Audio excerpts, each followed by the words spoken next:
Hello everyone, स्वागत है आपका फिर से एक मेरे यूट्यूब चैनल पे। जैसा कि एक और आईपीओ चल रहा है ईशान इंटरनेशनल का। ये एक एसएमई आईपीओ है। एसएमई आईपीओ आपको मैं बता देता हूँ, इसका पूरा नाम होता है स्मॉल मीडियम एंटरप्राइजेज, जिसकी मार्केट साइज़ या मार्केट कैपिटल कह दो छोटी होती है। ये एक रिस्की आईपीओ होता है।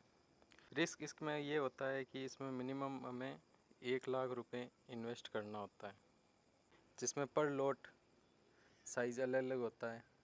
1 रुपये भी कम होता है तो जितने लॉट होते हैं उतने हमें लॉस देखने को मिलता है, और जितना शेयर बढ़ता है तो हमें प्रॉफिट देखने को मिलता है। आज हम इस बारे में एक चर्चा करेंगे जो ईशान इंटरनेशनल का एक आईपीओ आ रहा है। इसका मात्र 80 रुपये का एक शेयर है।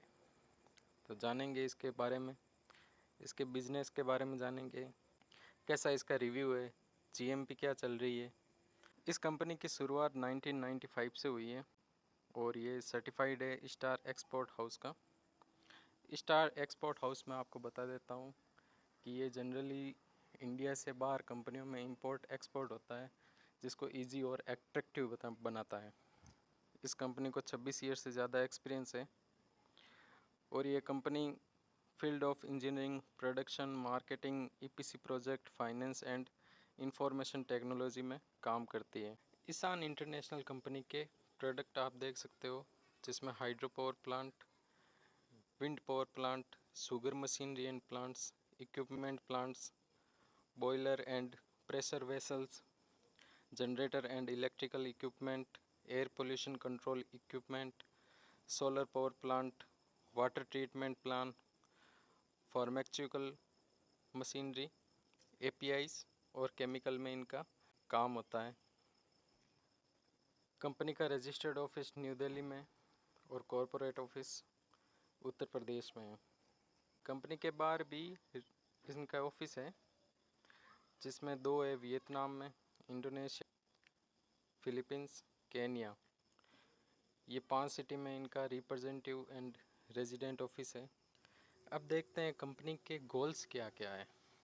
वियतनाम में largest supply of hydro power equipment की पोजीशन बनाने में कर रही है और 2022 तक वियतनाम में leading suppliers of wind power project में काम करना चाहती है। ये 2024 में एशियन रीजन में शुगर मशीनरी में इंडिया की लार्जेस्ट सप्लाई बनना चाहती है। 2024 में ईस्ट अफ्रीका में renewable energy and sugar machinery में एस्टेब्लिश करना चाहती है ट्रस्टवर्दी। अंतिम इनका गोल है कि लॉन्ग टर्म रिलेशनशिप बनाना चाहती है। अब कंपनी की स्ट्रेंथ देख लेते हैं। इसका strong brand presence in south east Asia में है। ये डाइवर्सिफाई है वेरियस सेक्टर में। इनको एक्सपीरियंस एंड एक्सपर्टाइज है। इनको ये ऑर्डर भी खूब मिलते हैं। स्ट्रॉन्ग ऑर्डर बुक है। Focus on quality, cost efficiency and timely implementation है। हाई कस्टमर सर्टिफिकेशन है। Well establish supply and logistic chain है। स्ट्रॉन्ग रिस्क मैनेजमेंट है। इनका मैनेजमेंट कैसा है आगे। प्रमोटर की बात कर लेते हैं। कंपनी के 2 प्रमोटर हैं, मिस्टर शशांतु, मिस्टर सत्यम। ये आईपीओ से पहले इनके पास 75.73% थे और मिस्टर सत्यम जी के पास में 23.88% इनके पास थे, जो अब आईपीओ लाने के बाद में इनके पास 51.78% और 16.33% बच जाएंगे, जो निकल के आता है कि 68.10% इनके पास बचा रहेगा। मेन आईपीओ में इन्वेस्ट करने से पहले हमें ये भी देखना चाहिए कि कंपनी पे कोई केस तो नहीं चल रहा है। अगर उस कंपनी पे केस चल रहा है तो वो कंपनी के लिए नेगेटिव पॉइंट बन जाता है। तो इसमें हम देखते हैं कि सिर्फ एक केस है, सॉरी 2 है। सिविल केसेस का है 185, ये लाख में है, जिस पे केस चल रहा है। अब देखते हैं कंपनी का ऑब्जेक्ट क्या है आईपीओ लाने का। इनका पर्पज़ है जॉइंट वेंचर एंड एक्विजिशन में, दूसरा है वर्किंग कैपिटल रिक्वायरमेंट है इनको, और तीसरा है जनरल कॉरपोरेट एक्सपेंसेस, जो जनरली हर कंपनी को होता है। की डिटेल देख लेते हैं। ये आईपीओ स्टार्ट होगा 9 सितंबर से 14 सितंबर के बीच में, जिसकी फेस वैल्यू है 10 रुपये पर शेयर। इसकी प्राइस रखी गई है 80 रुपये पर शेयर। और जिसमें एक लॉट में हमें मिलेंगे 1600 शेयर। आईपीओ की साइज़ है 18.24 करोड़, जिसमें पूरा का पूरा फ्रेश इश्यू है। HNI में रखा है 50% और रिटेल में 50% कोटा रखा है। प्रमोटर पे हमने बात कर ली है पहले से। अब देखते हैं कंपनी का प्राइस टू अर्निंग रेशियो क्या है। कंपनी का प्राइस टू अर्निंग रेशियो 2020-21 में 70 निकल के आ रहा है, जो हाई है। लेकिन 31/1/2022 तक देखा जाए तो 32.52 है। जो कंपैरिजन करेंगे हम आगे कि प्राइस टू अर्निंग रेशियो कैसा है उसके पीयर्स के साथ, और इसका EPS है 45। इंडस्ट्री का PE देख लेते हैं, जिसमें एवरेज पे देखा जाएगा 12% इनका एवरेज है इंडस्ट्री का। इंडस्ट्री के PE से हाई पे लेके आ रही है, जो यहाँ कंपनी का एक नेगेटिव पॉइंट मिल जाता है हमें। कंपनी का EPS देख लेते हैं, अर्निंग पर शेयर। 2019 में 2.0 थी, 2020 में 2.13 और 2021 में 1.13 है।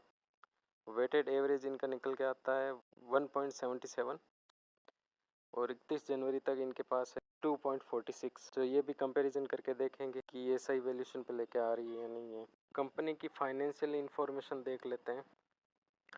टोटल एसेट्स वेरिएबल है, मार्च 2019 से मार्च 2022 तक बताए हुए हैं डाटा। ये अमाउंट लाख में है। टोटल एसेट्स मार्च 19 में 1530 थे, 2020 में बढ़े हैं, 2021 में कम हुए, 2022 में बढ़े हैं।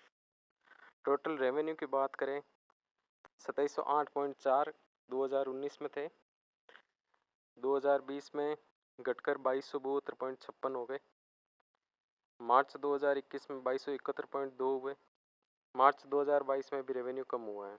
रेवेन्यू कम होता है उस कंपनी का एक नेगेटिव पॉइंट मिल जाता है। प्रॉफिट आफ्टर टैक्स देखा जाए तो मार्च 2019 में 39.62 थे, जो 2020 में 28.42 हुए। 2021 में ये कम होकर 15.05 रह गए, लेकिन 2022 में 127.15 का प्रॉफिट हुआ है। नेटवर्थ इनका देखें तो मार्च 2019 में 452.77 थे, मार्च 2020 में बढ़े हैं, मार्च 2021 में बढ़े हैं और मार्च 2022 में भी बढ़े हैं। नेटवर्थ इनकी अच्छी है। अब रिजर्व एंड सरप्लस की बात कर लेते हैं। जिस कंपनी का रिजर्व एंड सरप्लस अच्छा होता है वो कंपनी अच्छी मानी जाती है। तो 2019 से लेके 2022 तक इनका ओवरऑल देखा जाए तो 2021 तक इनका बढ़ा है, लेकिन 2022 में कम हो गए। लेकिन फिर भी ये है कि ये कंपनी रिजर्व एंड सरप्लस में पॉजिटिव है, जो हमारे लिए एक अच्छा पॉइंट हो जाता है। अब कंपनी के पीर से कंपैरिजन कर लेते हैं जो मार्केट में ऑलरेडी लिस्टेड है, जिसमें फर्स्ट है Lokesh machine limited, Ador Fontech limited, Anup engineering और चौथा है ISGC हैवी इंजीनियरिंग लिमिटेड। इनकी करंट मार्केट प्राइस देख रहे हो आप। अब इनकी EPS देखते हैं। EPS में सबसे ज़्यादा जिसकी होती है वो कंपनी अच्छी होती है ऐसा माना जाता है, जिसमें से अनूप इंजीनियरिंग लिमिटेड की 52.75 है जो अच्छी है। जो हमारे ईशान इंटरनेशनल लिमिटेड की है वो 1.13 है जो कम है। PE रेशियो देखें तो सबसे कम जिसका होता है वो कंपनी अच्छी मानी जाती है, जिसमें से एडोर फिनटेक एंड अनूप इंजीनियरिंग इनका PE रेशियो कम निकल के आ रहा है। लेकिन ईशान इंटरनेशनल IPO का 70.80 रुपये है जो बहुत ज़्यादा है। रिटर्न ऑन नेटवर्थ देखें तो इनकी 3 रुपये है और बुक वैल्यू देखें तो 37.11 है। अब देखते हैं IPO की टाइमलाइन क्या है। ये 9 सितंबर से स्टार्ट हो चुका है वैसे, और IPO की क्लोजिंग डेट है 14 सितंबर 2022।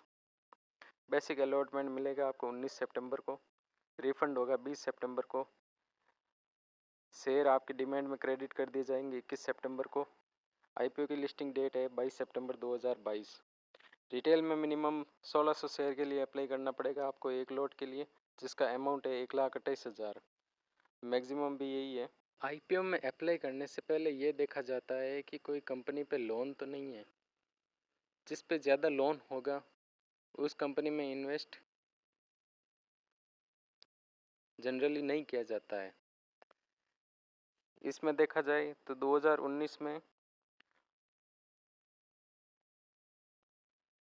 500 समथिंग था, 2020 में भी 579.6 थे और 2021 में और 2022 में बढ़े हैं, जो ये एक नेगेटिव पॉइंट हो जाता है कंपनी के लिए। देखते हैं कंपनी का सब्सक्रिप्शन क्या आया है। एनआईआई ने अभी तक अप्लाई नहीं किया है। ये जनरली लास्ट दिन देखा जाता है कि ये कितने गुणे भरे हुए हैं। रिटेल में 0.16 गुना फिल किया है और टोटल 0.08 गुना सब्सक्रिप्शन हुआ है। देखा जाए तो अभी तक 1% नहीं हुआ है, लेकिन इसमें रिस्क ज़्यादा होती है। ईशान इंटरनेशनल आईपीओ का रजिस्ट्रार है केफिन टेक्नोलॉजी लिमिटेड। जब भी अलॉटमेंट आपको देखना होगा, अलॉटमेंट स्टेटस आपको केफिन टेक्नोलॉजी लिमिटेड पे ही दिखा जाएगा। अब इसकी जीएमपी की बात करें, इस आईपीओ की अभी कोई जीएमपी नहीं चल रही है। मार्केट में अभी इसकी डिमांड नहीं बताई जा रही है। हो सकता है 2-3 दिन में अपडेट हो जाए। अपडेट होगा तो मैं कमेंट में पिन कर दूंगा। अब क्या कंपनी में इसमें अप्लाई करना चाहिए या नहीं करना चाहिए? कंपनी फाइनेंशियल अच्छी है, बैलेंस शीट ठीक है इसकी, तो जनरली देखा जाएगा कि लास्ट दिन इसकी डिमांड क्या आती है आईपीओ की। अगर डिमांड हाई रहेगी तो ज़रूर इसमें अप्लाई करेंगे, ज़रूर एक लॉट अप्लाई करेंगे। ये था ईशान इंटरनेशनल आईपीओ का रिव्यू। आई होप आपको अच्छा लगा होगा। Thank you for watching my YouTube channel.